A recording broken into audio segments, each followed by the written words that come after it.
Developing now, the Supreme Court has ruled a president has absolute immunity for core congressional and constitutional powers, not for unofficial acts. Now, this case is tied to former President Donald Trump's election interference case. This is one of the biggest rulings this year. ABC's Perry Russum has what both sides are saying about the ruling and what it could mean for Trump's election interference case. In a 6-3 decision from the Supreme Court, the justices issuing a hybrid ruling on the case of presidential immunity, while ruling the president has absolute immunity for core constitutional powers.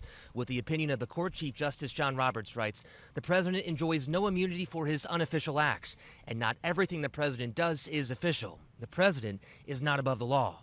In dissent, Justice Sonia Sotomayor writes, it makes a mockery of the principal foundation to our Constitution and system of government that no man is above the law. A very big win for former President Trump, recognizing for the first time this sort of immunity of ex-presidents from criminal prosecution. The decision stems from a January 6th election interference case where Trump faces 4 felony charges, including conspiracy to defraud the U.S. and obstruction of an official proceeding. It's tied to his alleged attempts to overturn the 2020 election. Trump has pleaded not guilty.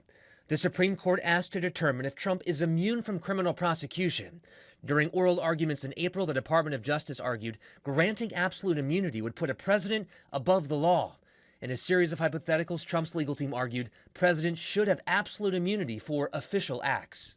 If the president decides that his rival is a corrupt person and he orders the military or orders someone to assassinate him, is that within his official acts that for which he can get immunity? It would depend on the hypothetical, but we can see that could well be an official act.